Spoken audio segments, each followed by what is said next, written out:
நற்கிரியைகள். இந்த வார்த்தை உண்மையுள்ளது.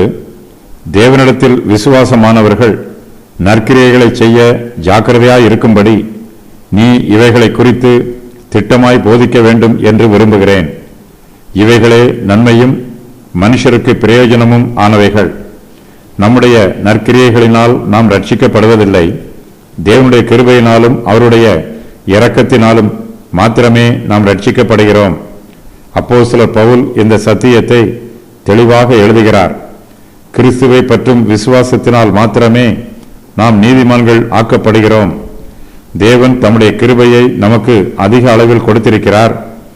நம்முடைய ரட்சிப்புக்கும் நற்கிரியைகளுக்கும் சம்பந்தமில்லை. ஆனாலும் ரட்சிக்கப்பட்ட நாம் நற்கிரியைகளை செய்ய வேண்டும்.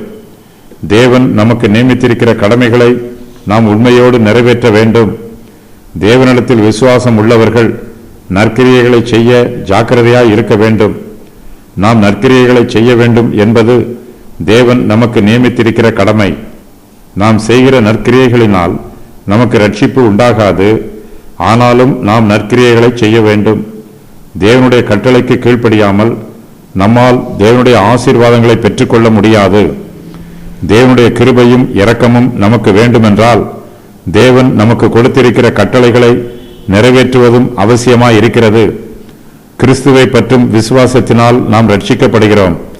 கிரியை இல்லாத விசுவாசம் செத்ததாய் இருக்கிறது. நம்முடைய விசுவாசம் நற்கிரியைகளை செய்ய வேண்டும். எப்போதாவது நற்கிரியைகளை செய்யலாம் என்று நினைக்கக்கூடாது. எப்போதும் நற்கிரியைகளை செய்ய வேண்டும். நற்கிரியைகளை செய்ய நாம் ஜாக்கிரதையாய் இருக்க வேண்டும். அப்போஸ்தலர் பவுல் இந்த ஆலோசனையை சொல்லிவிட்டு இவைகளே நன்மையும் மனுஷருக்கு பிரயோஜனமும் ஆனவைகள் என்று எழுதுகிறார். தீத்து இந்த உபதேசத்தை கிரேத்தா தீவார் மத்தியிலே திட்டமாய் போதிக்க வேண்டும்.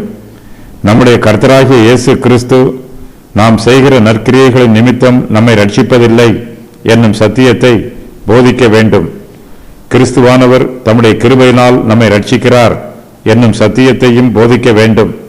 அதே வேளையில் தேவனுடைய கிருபையினால் ரட்சிக்கப்பட்டிருக்கிறவர்கள் நற்கிரியைகளை செய்ய வேண்டும் என்பதையும் திட்டமாய் போதிக்க வேண்டும்.